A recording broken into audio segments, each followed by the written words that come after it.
éternellement devant Dieu, devant les hommes et devant tout le monde. Tu as l'assurance que tu es sauvé, que quand tu vas quitter cette terre, tu verras Dieu. Ça, c'est la justice de Dieu.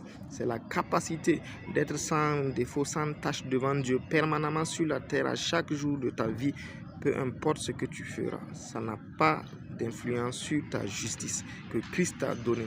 Elle est spirituelle et tu dois la manifester dans ton âme et dans ton corps. La grâce et la vérité. La grâce, c'est la dimension que Dieu donne à un homme pour le représenter sur la terre. Lorsque Dieu a dit à Adam, représente-moi sur la terre, sur Eretz, Eretz qui est une dimension, Eretz qui est un territoire en dehors du ciel. Donc le ciel de Dieu, Shamaïm, qui est différent de Eretz, qui est l'ensemble des territoires qui sont en dehors du ciel contrôlé par Dieu.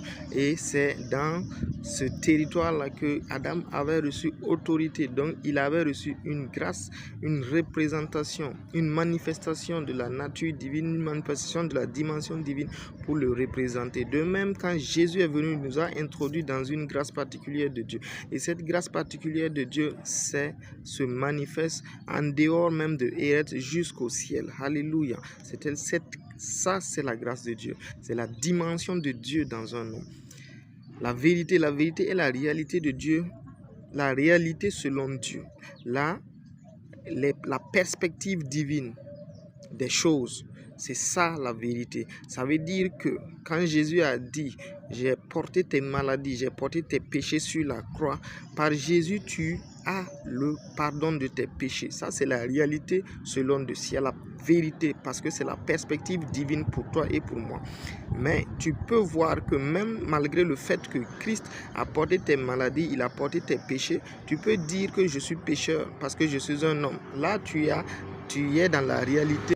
Tu es dans la réalité selon les hommes, tu n'es pas dans la réalité selon Dieu. Selon Dieu, si tu crois en Jésus, tu es sauvé, tu es guéri, tu es délivré, tu es en bonne santé, tu es prospère. Alléluia, ça c'est la vérité. Donc continuons, la bénédiction de Dieu que Christ nous a apportée. La bénédiction, c'est la faveur divine, c'est le fait que Dieu te regarde comme quelqu'un d'agréable. Donc tu plais à Dieu. Dans Ephésiens 1:3, il est écrit « Nous sommes bénis de toute bénédiction spirituelle dans les lieux célestes en Christ Jésus ». Le terme qui a été utilisé là-bas, c'est « élogio ». Donc quand tu es béni, tu as de l'élogio devant le Seigneur. Dieu te donne des paroles intéressantes, des paroles de faveur. Dieu te voit comme quelqu'un qui lui plaît, c'est la bénédiction. Et si tu as trouvé bénédiction devant Dieu,